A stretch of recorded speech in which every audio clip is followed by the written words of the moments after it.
ہونا ہی بند ہو گیا تھا۔ وفا یونیورسٹی جانے لگی تھی اور ثانیہ تو گریجویشن کے بعد گھر ہی رہا کرتی تھی، لیکن وجدان کے جانے کے بعد سے ثانیہ نے خاموشی کا لبادہ اوڑھ لیا تھا، کیونکہ وہ جس سے محبت کی دعوے دار تھی اس نے ثانیہ کو دھوکا دیا تھا، اور اب اسے پچھتاوا ہو رہا تھا کہ کاش وہ وجدان کے ساتھ ایسا کچھ نہ کرتی، اس کے ساتھ ہی رشتے میں بن جاتی اور ایسا کچھ بھی نہ ہوتا۔ اس دن کے بعد سے ثانیہ نے اسے ڈھونڈنے کی بہت کوشش کی، لیکن وجدان کو کچھ پتہ ہی نہیں چلا تھا۔ داجی اماں کو بولے نا کہ جانے دے مجھے۔ سب لوگ کھانا کھا رہے تھے جب نائلہ کے پیچھے منتیں کرتی کرتی وہ کچن سے باہر آئی تھی۔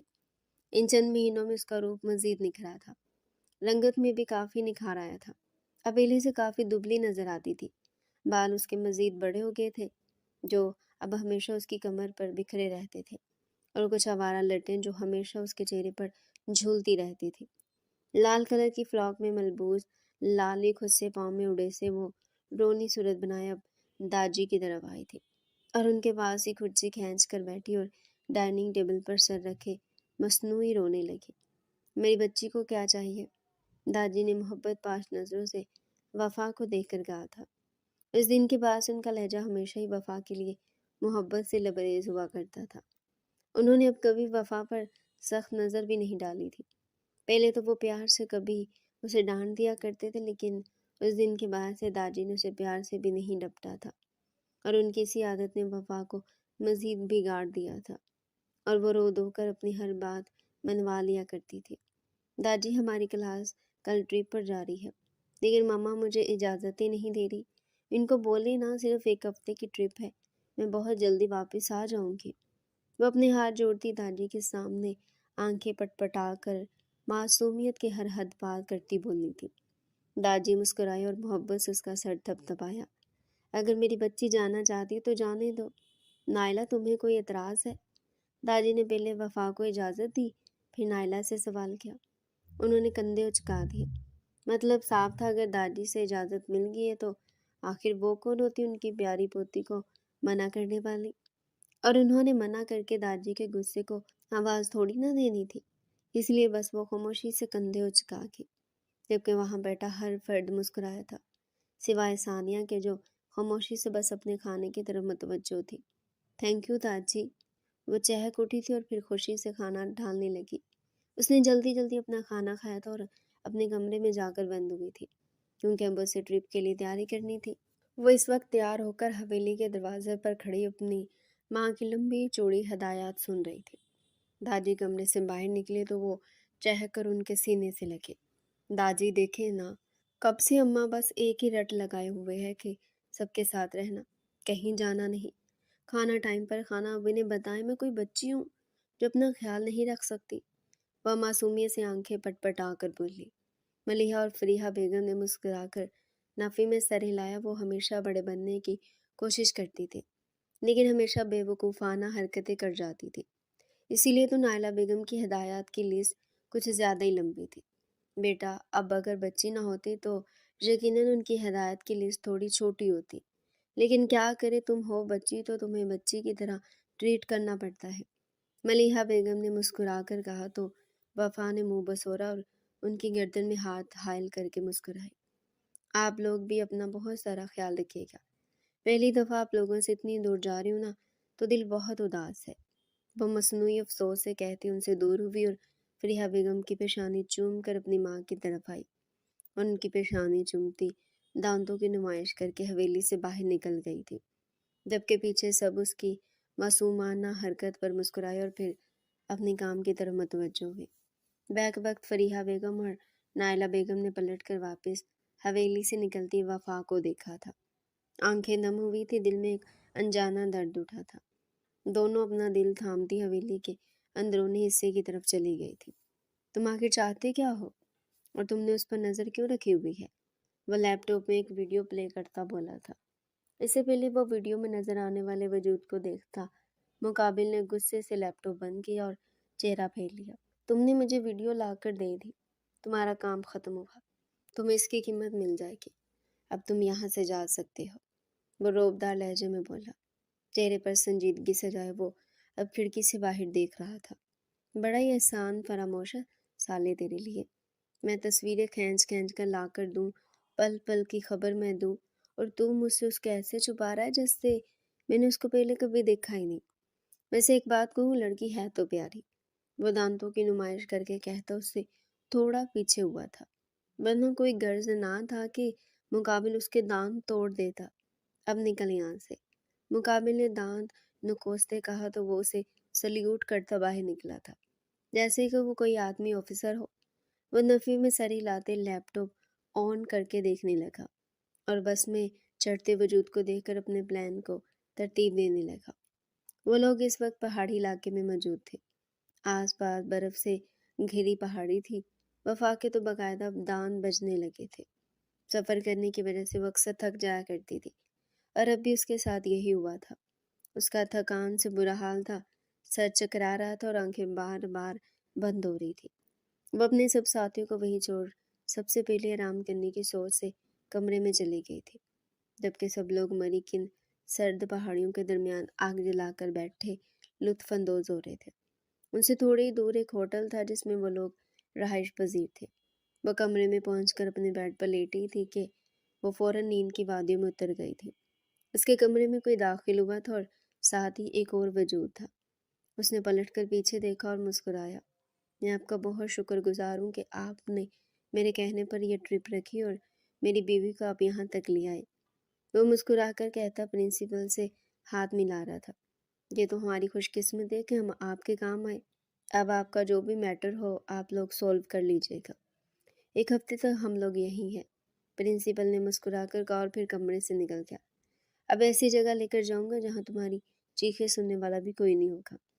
وہ غصے سے وفا کے چہرے کو دیکھ کر بولا اور پھر اپنی باہوں میں بھرے کمرے سے نکل گیا، جبکہ وفا اس کی باہوں میں خواب خرگوش کے مزے لے رہی تھی۔ وفا کی آواز پاس ہوتی کھٹ پٹ پر کھولی تھی۔ کیا کرتی ہو رانیہ تم؟ کم از کم اپنی اسکن کیئر کی آواز تو خود تک محدود رکھو۔ وہ پاس پڑا کشن اٹھا کر اپنے منہ پر رکھتے بولی تھی۔ اسے لگا تھا کہ اس کی روم میٹ رانیہ اس وقت صبح صبح اسکن کیئر کر رہی ہے، اسی لیے اتنی آواز آ رہی ہے، کیونکہ رانیہ کی عادت تھی وہ اپنی اسکن کے معاملے میں بے حد پوزیسو تھی اور منہ پر ایک چھوٹے سے پمپل کو بھی برداشت نہیں کر سکتی تھی۔ دن ہو رات ہو یا دوپہر وہ اپنی اسکن کا خاص طور پر خیال رکھا کرتی تھی، اور اب وہ صبح صبح اٹھتے ہی شروع ہو گئی تھی۔ جب آواز آنا بند نہیں ہوئی تو وفا نے ہاتھ میں پکڑا کشن اس طرف اچالا جس طرف سے آواز آ رہی تھی۔ وفا اٹھ بیٹھی اور انگڑائی لے کر آنکھیں کھولی تو آنکھیں حیرت سے پھیلی تھی۔ رات جس کمرے میں وہ سوئی تھی یہ وہ کمرہ تو ہرگز نہیں تھا۔ وفا نے نظریں پھیر کر دیکھا تو کشن اس کمرے کے دروازے کے پاس گرا ہوا تھا۔ ہائے اللہ، یہ کیسا خواب دیکھ رہی ہوں میں؟ وہ اپنا سر پیٹتی واپس لیٹی اور آنکھیں موندی۔ وہ واپس اٹھ کر بیٹھی، لیکن پھر بھی وہ وہیں تھی۔ پھر اس نے لیٹ کر آنکھیں بند کی اور پھر جب اٹھی تو وہیں تھی اور اس خواب سے باہر آنے کی کوشش کر رہی تھی۔ وہ اپنا سر دھانکی۔ اتنے میں کمرے میں کوئی داخل ہوا۔ داخل ہونے والے انسان کو دیکھ وفا کی روح فنا ہوئی تھی اور وہ آنکھیں پھیلائے سامنے داخل ہوتے انسان کو دیکھ رہی تھی۔ کثرت کی وجہ سے اس کا جسم مزید پھیلا تھا۔ بلیک پینٹ کے اوپر وائٹ شرٹ کو کونیوں تک فولڈ کیے وہ اس کے سامنے کھڑا تھا۔ وہ کھا جانے والی نظروں سے اسے دیکھ رہا تھا۔ وفا نے اپنا تھوک نگلا۔ دماغ میں واپس آنے کی باتیں گھومنے لگی تھی اور واپس اس کی حالت گیر ہونے لگی تھی۔ جسم باقاعدہ کانپ رہا تھا، ماتھے پر پسینہ چمکنے لگا تھا۔ وہ اٹھ کر بیڈ کی دوسری طرف جا کر کھڑی ہو گئی تھی۔ آج نہیں چیخو گی؟ وہ سرد لہجے میں پوچھتا اس کی طرف آ رہا تھا، جبکہ وفا نفی میں سر ہلاتی پیچھے ہو رہی تھی۔ وجدان کے بڑھتے قدم رکے اور سینے پر ہاتھ باندھے بغور وفا کو دیکھنے لگا۔ وہ پہلے سے کہیں زیادہ حسین ہو گئی تھی۔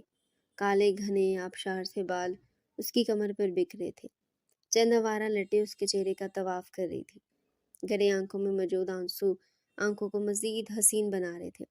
بھرے بھرے گال، خوبصورتی سے تراشے گئے لب۔ وجدان اپنا خیال جھٹکتا کمرے سے نکل گیا۔ وہ وہیں بیٹھ کر اپنے گھٹنوں میں سر دیے رونے لگی۔ وہ تھوڑی دیر بعد واپس کمرے میں داخل ہوا تو وفا ویسے ہی بیٹھے رو رہی تھی۔ اس کے آگے بڑھ کر وفا کو بازو سے تھام کر کھڑا کیا۔ باہر نکاح خواہ ہے، بنا منہ کھولے خاموشی سے مجھ سے نکاح کر لو، ورنہ مجھے اور بھی طریقے آتے تمہاری عقل ٹھکانے لگانے کے۔ وہ اس کا بازو دبوچی اپنے ساتھ بیڈ تک لایا اور اسے بیڈ پر پھینکا۔ بھائی ایسا کیسے کر سکتے ہیں آپ؟ پہلے ثانیہ آپی اور اب میں، آپ کو شرم نہیں آتی اپنی بہنوں کے ساتھ ایسا کرتے ہوئے؟ اور روتے ہوئے چیخ رہی تھی۔ وجدان نے اپنے ہاتھ کی مٹھیاں بینچی اور غصے سے اس کی طرف لپکا اور وفا کا منہ دبوچ لیا۔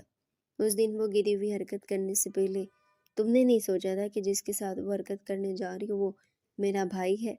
اس کا منہ دبوچے اس کے منہ پر دہاڑا تھا۔ وجدان کی گرم جھلسا دینے والی سانس سے وہ اپنے چہرے پر محسوس کرتی تڑپ اٹھی تھی۔ وہ اپنا جبڑا چھڑوانے کی کوشش کرتی رو رہی تھی۔ میں نے وہ سب ثانیہ آپی کے کہنے پر کیا تھا، وہ بامشکل بول رہی تھی۔ جبڑا دکھنے لگا تھا، آنکھوں سے متواتر آنسو بہہ رہے تھے اور چہرہ وجدان کی پکڑ کے باعث لال ہو گیا تھا۔ کیا تم چھوٹی بچی تھی جسے یہ معلوم نہیں کہ کپڑے پھاڑنے اور چہرے پر لپسٹک پھیلانے کا کیا مطلب ہوتا ہے؟ اس کا منہ جھٹکتا غصے سے کہہ کر اس سے دور ہوا تھا۔ بھائی ایک بار، وہ بھی بول ہی رہی تھی کہ وجدان کی دہاڑ پر وہ سہم گئی اور اپنے لب پر ہاتھ رکھے اپنی سسکیاں دبانے لگی۔ اگر تم اسے نکاح نہیں کرنا چاہتی تو کوئی مسئلہ نہیں، میں تو وہ کروں گا جو کرنے کے لیے لایا تھا، کیونکہ تمہیں بہت شوق تھا نا میرے قریب آنے کا۔ وہ بولتا اپنی شرٹ کے بٹن کھولنے لگا تھا۔ وفا کی خوف سے آنکھیں پھیلی تھی۔ نہیں بھائی، خبردار جو ایک بار اور تم نے مجھے بھائی کہا تو تمہاری گدی سے زبان کھینچ لوں گا۔ وہ غصے سے دہاڑتا اس کے قریب ہوا تھا۔ اس سے پہلے وہ وفا کے لبوں کو اپنے لبوں میں قید کرتا، وفا فوراً بولی تھی، ٹھیک ہے میں نکاح کروں گی۔ وہ آنکھیں بند کیے بولی، کم چیخی زیادہ تھی۔ وجدان کے چہرے پر دلکش مسکراہٹ آئی اور اس کے سر پر ڈوبتا دیکھ کمرے سے باہر نکل گیا۔ اور تھوڑی دیر بعد جب واپس آیا تو اس کے ساتھ کچھ لوگ تھے۔ چندی پل میں وہ وفا صادق شاہ سے وفا وجدان شاہ ہو گئی تھی۔ وجدان نکاح خواہ اور ان گواہوں کو رخصت کرتا واپس کمرے میں آیا تو وفا بیٹھی رو رہی تھی۔ وجدان وفا کی طرف بڑھا اور اس کا بازو دبوچ کر اسے کھڑا کیا۔ اب تم مجھے بتاؤ گے کہ ثانیہ نے تم سے کیا کہا تھا؟ وہ غصے سے وفا کو دیکھتا بولا تھا۔ انہوں نے کہا تھا کہ آپ نے ان کی کوئی نازیبا ویڈیو بنائی اور آپ وہ ویڈیوز دکھا کر ان کے ساتھ کچھ بھی کرتے ہیں، اس لیے میں ڈر گئی تھی کہ… چپ، بالکل چپ۔ وجدان وفا کو بیڈ پر دھکیلتا بیڈ کی دوسری سائڈ گیا اور وہاں سے موبائل لا کر وفا کے سامنے پھینکا۔ اٹھاؤ اسے۔ وجدان دھاڑا تو فوراً وفا نے موبائل اٹھا لیا تھا اور اس میں موجود تصاویر دیکھ وفا کی حیرت سے آنکھیں پھیلی تھی۔ ان میں ثانیہ کسی تصویر میں کسی انجان کی باہوں میں باہیں ڈال کر کھڑی تھی، تو کسی تصویر میں وہ لڑکا ثانیہ کی گود میں سر رکھے لیٹا اس کے ہاتھوں کو چوم رہا تھا۔ وہ بے یقینی سے ایک ایک تصویر کو بار بار دیکھتے رونے لگی تھی۔ وفا کو اب اپنے کیے پر پچھتاوا ہو رہا تھا کہ کیوں اس نے ثانیہ پر یقین کیا۔ اب وہ پھر سے بھائی کہنے لگی تھی۔ وجدان نے غصے سے وفا کو دیکھا تو وہ وہی خاموش ہو گئی۔ بھائی بولنے کی غلطی بھی نہیں کرنا، اب مجھے اور تمہارے لیے کتنے آسان ہے نا مقابل کے کردار کو داغدار کرنا۔ میں تمہیں بتاتا ہوں کہ جب اصل میں وہ خود پر بیتے تو کیا ہوتا ہے۔ وہ غصے سے وفا کے ہاتھ سے موبائل چھینتا اس کے لبوں پر جھکا، اس کی سانسوں میں سانسیں لینے لگا تھا۔ وجدان کی شدت پر وفا کی آنکھیں پھیلی تھی، آنکھوں سے آنسو بہنے لگے تھے، لیکن وہ ظالم بنا اس کی سانسوں کو اپنے اندر انڈیلتا نڈھال کر گیا تھا۔ وفا کو بیڈ پر گرا تو وہ خود اس پر کسی کالے گھٹا کی مانند چھایا تھا۔ یہاں سے چا کیا تھا نا میں نے تمہارا گریبان، اس کے کاندھے سے فراک چوک کر کے کم آواز میں گرایا تھا۔ وفا وجدان کو دور کرنے کی کوشش کرتی مسلسل رو رہی تھی، لیکن وجدان اس کی حالت سے لطف اندوز ہوتا پھر اس کے لبوں پر جھکا تھا۔ وہ اس کی سانسوں کو اپنے اندر انڈیلتا تب تک اسے پیچھے نہ ہوا تھا جب تک خون کا ذائقہ اس نے محسوس نہ کیا۔ وفا سسکنے لگی تھی اور وہ اس کے بنا سنے اس کی گردن پر جھکا تھا۔ وفا با آواز روتی وجدان کو خود سے دور دھکیلنے کی کوشش کر رہی تھی، لیکن وجدان نے تو جیسے کانوں میں اون ڈال رہی تھی اور وہ اس کے رونے کو نظر انداز کرتا اپنی شدت نچھاور کرتا اس میں کھویا تھا۔ اپنے غصے کو وہ وفا میں انڈیلتا اسے نڈال کر کے پرسکون سا اس کے ساتھ لیٹا تھا، جبکہ وفا اس کے ساتھ منہ موڑ کر لیٹی رو رہی تھی۔ تم کتنا روتی ہو؟ ابھی تو پورے 5 دن پڑے، تم کیسے برداشت کرو گی مجھے؟ وہ ضد چھو کر کہتا وفا کے پاس ہوا اور زبردستی اس کا سر اپنے سینے پر رکھا تھا۔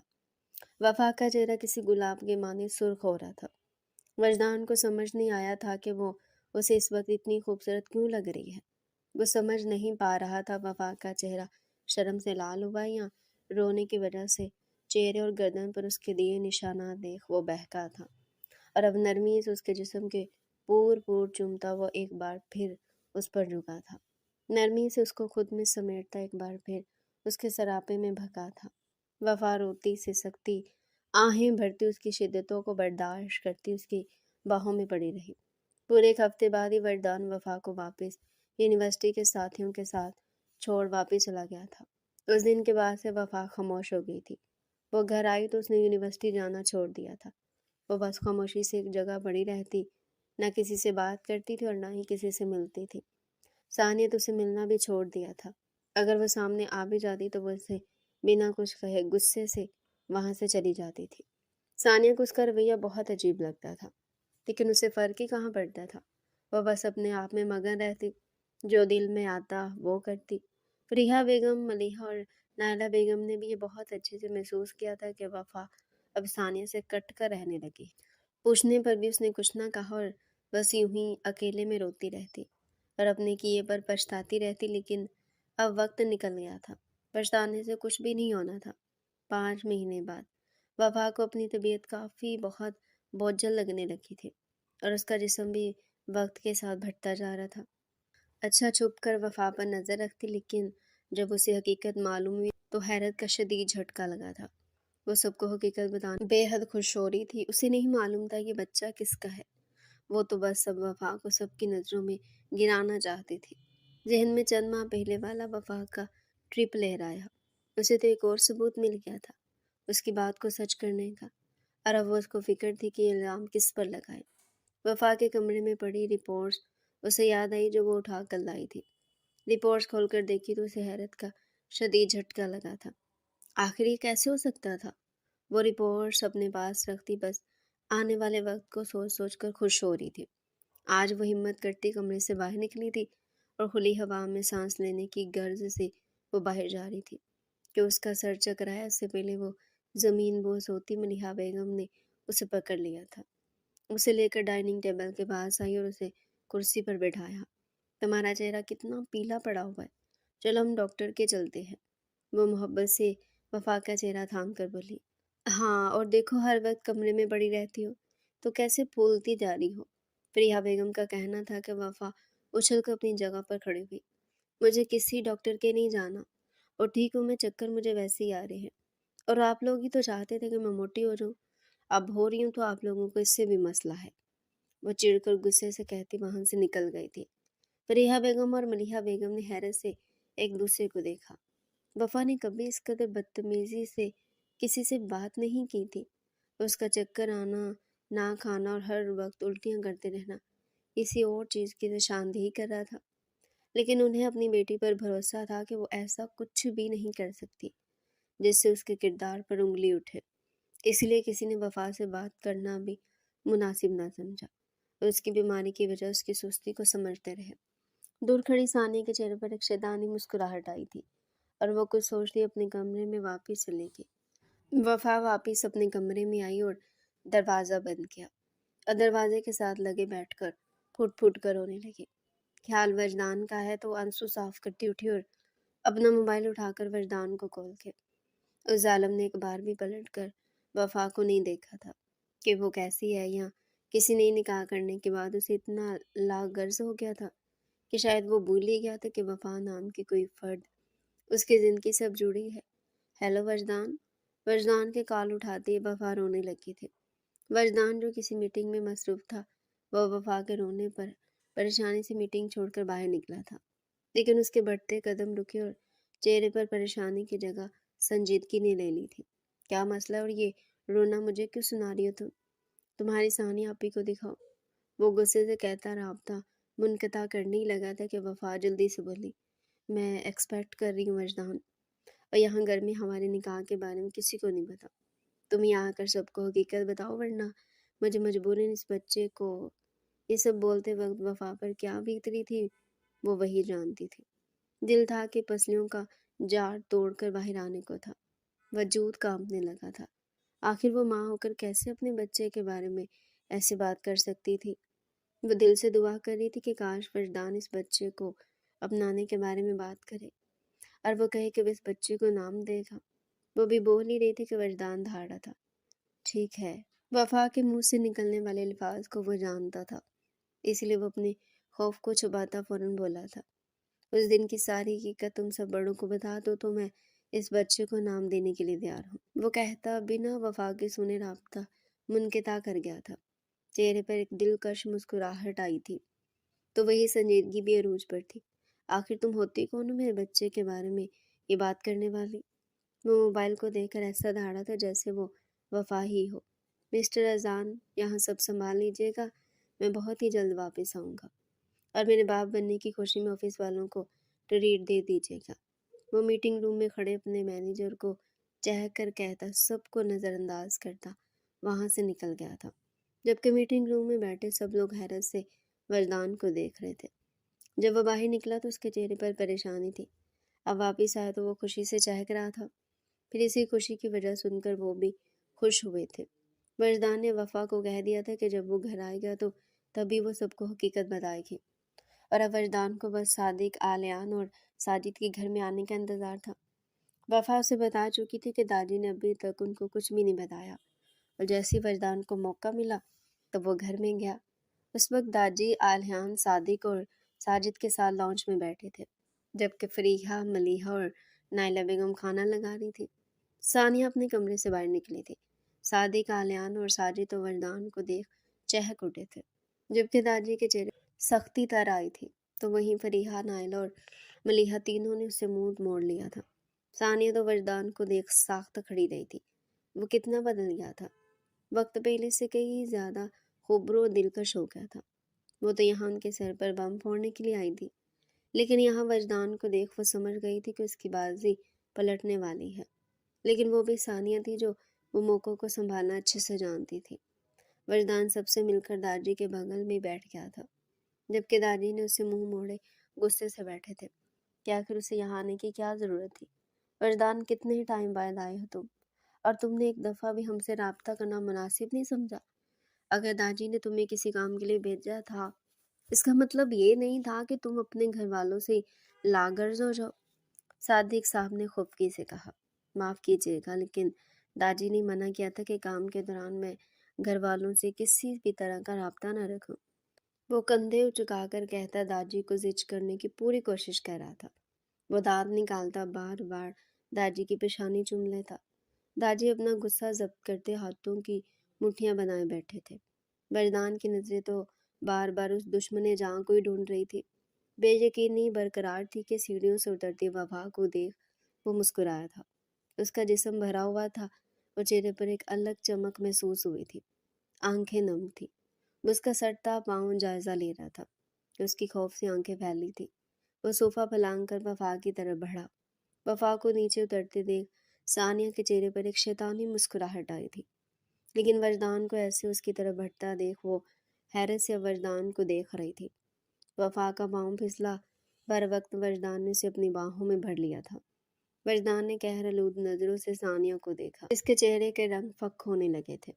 ثانیہ خود کو کمپوز کرتے بولنے لگی، دیکھا داجی، یہ آیا ہے اسی لیے تھا، اور ویسے ہی آپ کی یہ لاڈلی پوتی نکلی، بدچلن اس کے بچے کی ماں بننے والی ہے۔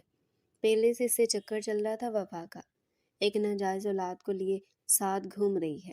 ثانیہ نے زہر اگلنا شروع کیا۔ وجدان نے غصے سے مٹھیاں بھینچی۔ وہ سیڑھیوں پر گرا تیل دیکھ چکا تھا کہ یہ کس کا کام ہے۔ سفید ٹائل پر باقاعدہ پیلا پن واضح تھا۔ وجدان کو حیرت ہوئی تھی کہ آخر گھر کے باقی فرد نے یہاں پر یہ تیل کیوں نہیں دیکھا، لیکن اسے یاد آیا کہ باقی سب گھر والوں کا کمرہ تو نیچے تھا، صرف وفا کا کمرہ ہی ایک اوپر تھا۔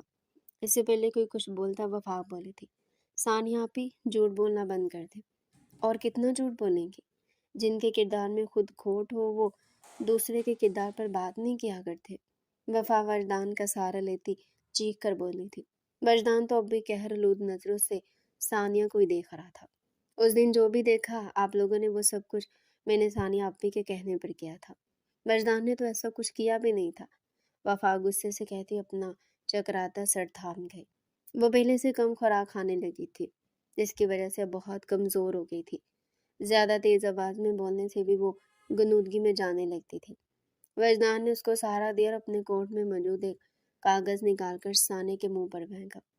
اور تم کیا کہہ رہی ہو ناجائز اولاد؟ دیکھو اسے، نکاح نامہ ہے میرے اور وفا کے نکاح کا، اور یہ نکاح بھی صرف تمہاری وجہ سے ہوا ہے۔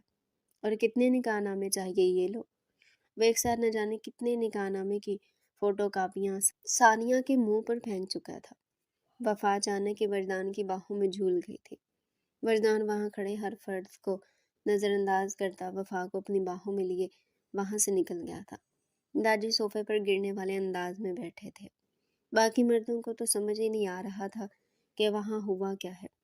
ملیحہ بیگم آگے بڑھی اور ثانیہ کا بازو دبوچ کر اسے کھڑا کیا۔ کہاں کمی رہ گئی تھی میری تربیت میں جو یہ سب کیا تم نے؟ ملیحہ بیگم ثانیہ کے منہ پر تھپڑ مارتی غصے سے دہاڑی تھی۔ ساجد نے آگے بڑھ کر ملیحہ کو پکڑا۔ کیا ہوا تھا یہاں پر، کوئی ہمیں بتائے گا؟ عالیان صاحب دہاڑے تھے۔ ملیحہ بیگم آگے بڑھی اور سر جھکا کر ساری حقیقت بیان کر دی۔ اتنا سب کچھ ہو گیا اور آپ لوگوں نے ہم سے چھپا کر رکھا؟ عالیان صاحب بے یقینی سے داجی کو دیکھ کر بولے تھے جو کہ سر جھکائے بیٹھے تھے، اور ان کے ساتھ ہی صادق صاحب بیٹھے تھے۔ ابھی اس وقت یہ باتیں کرنا ضروری نہیں ہے، ہمیں وفا اور وردان کے پاس جانا چاہیے۔ نائلہ بیگم نے تڑپ کر کہا تھا۔ وہ اپنی بیٹی میں تبدیلیاں تو محسوس کر رہی تھی لیکن پھر بھی وہ نظر انداز کر گئی۔ اس وقت میں تو سب سے زیادہ سہارے کی ضرورت ہوتی ہے، اور وہ یوں ہی بے سہارا کمرے میں پڑی رہا کرتی تھی۔ نائلہ بیگم اب رونے لگی تھی۔ آخر وہ اپنی بچی سے اتنا ہی لاپرواہ کیسے ہوگی؟ سب لوگ اب وجدان اور وفا کے پاس گئے تھے۔ وجدان تو وفا کو واپس لانے کے لیے تیار ہی نہ تھا، لیکن داجی کے کہنے پر وہ مان گیا تھا۔ داجی کو افسوس تھا انہوں نے وردان کی بات کیوں نہ سنی۔ وہ بیتے وقت کو تو واپس نہ لا سکتے تھے لیکن وہ آنے والے خوشحال وقت کے لیے محنت کر سکتے تھے۔ وہ انہیں اپنے ساتھ واپس گھر لے آئے تھے۔ ثانیہ کے بنا سنے اسے اس کے خالہ زاد کے ساتھ سادگی سے نکاح کر کے بھیج دیا گیا تھا۔ ثانیہ نے بھی کچھ نہیں کہا تھا، وہ بس خاموشی سے اپنے ماں باپ کی بات مانتی اسے نکاح کر کے اس گھر سے رخصت ہو گئی تھی۔ اس دن کے بعد سے وردان نے کبھی وفا کو اکیلا چھوڑا ہی نہ تھا۔ ان کی شادی جیسی حالات میں ہوئی تھی لیکن وہ وفا پر جان دیتا تھا، اس کے آگے پیچھے گھومتا، اس کی ہر چھوٹی بڑی ضروریات کا خود ہی خیال رکھتا تھا۔ اس وقت وہ آپریشن تھیٹر کے باہر بیٹھا تھا۔ دل کسی سوکھے پتے کی مانند لرز رہا تھا۔ چہرے پر پریشانی صاف واضح تھی، آنکھوں سے آنسو بہہ رہے تھے۔ تھوڑی دیر بعد ڈاکٹر باہر آیا تو وردان اس کی طرف بڑھا۔ مبارک ہو بیٹی ہوئی ہے۔ ڈاکٹر کا کہنا تھا کہ وردان نے اپنا دل تھام لیا۔ میری بیوی ڈاکٹر؟ وردان نے فوراً وفا کا پوچھا تھا۔ اب وہ بھی ٹھیک ہیں، تھوڑی دیر میں انہیں روم میں شفٹ کر دیا جائے گا۔ وہ مسکرا کر وردان کا کندھا تھپتھپاتا وہاں سے نکل گیا۔ اس ننھی سی پری کو چند ہی منٹ بعد وردان کو دے دیا گیا تھا۔ وہ اسے اپنے ساتھ لیے وفا کے پاس آیا۔ وفا وردان کو دیکھ کر ہی مسکرا رہی تھی۔ وہ اس کے پاس آ کر بیٹھا اور اس ننھی پری کو وفا کے ہاتھ میں دیا۔ تم جیسی ہے، وردان نے محبت سے وفا کی پیشانی چوم کر کہا۔ تھوڑی دیر میں سب گھر والے اس روم میں آ گئے تھے۔ وہ بچی کبھی ایک کے ہاتھ میں جاتی تو کبھی دوسرے کے ہاتھ میں۔ ان سب کی کھلکھلاہٹ کمرے میں گونج رہی تھی، جبکہ وفا ہنستی اپنے بڑوں کو دیکھ رہی تھی جو بے حد خوش تھے۔ وہ ان کی خوشی کی دعا کر رہی تھی۔ خیال ثانیہ کا آیا تو آنکھیں نم ہو گئی تھی۔ اچانک کہ وہ کمرے میں داخل ہوئی اور اس ننھی پری کو اپنے باپ کے ہاتھوں سے چھین لیا۔ اس وقت وہ بھی 3 ماہ کی پریگننٹ تھی۔ ثانیہ آرام سے، اس کا شوہر کمرے میں داخل ہوتے بولا تھا۔ چپ رہو بھی، مجھے دیکھنے دو اسے۔ اسے غصے سے دیکھ کر بولتی اس ننھی پری کے ساتھ کھیلنے لگی تھی۔ وفا مسکرائی اور وردان کے کندھے پر سر رکھے آنکھیں موند لی، اور ایک بار پھر کمرہ ان سب کی کھلکھلاہٹ سے گونج اٹھا تھا۔ ثانیہ نے جو کچھ بھی کیا تو اس کے بعد تو کوئی بھی گھر والا اسے معاف کرنے کے لیے تیار نہ تھا، لیکن وفا اسے معاف کر چکی تھی، جس کی وجہ سے وردان نے بھی اسے معاف کر دیا تھا، جبکہ باقی سب گھر والے بھی اسے معاف کر چکے تھے۔ جب وفا اور وردان، جن کی وہ گناہ گار تھی، انہوں نے اسے معاف کر دیا تھا تو وہ کیوں نہ کرتے؟ ثانیہ بھی اپنی زندگی میں بہت خوش تھی۔ وہ اپنے شوہر سے بے پناہ محبت کرتی تھی۔ وہ اپنی کی گئی غلطیوں پر شرمندہ تھی۔ وہ اپنی آنے والی زندگی خوشحال بنانا چاہتی تھی، جس کی وہ بھرپور کوشش کر رہی تھی، اور اس میں اس کا ساتھ اس کا شوہر دے رہا تھا۔ تو ڈیئر ریڈرز، یہ تھا آج کا ناول۔ اگر آپ کو یہ ناول پسند آیا ہو تو ناول کو لائک کر دیں اور کمنٹ سیکشن میں اپنی رائے لازمی دیں۔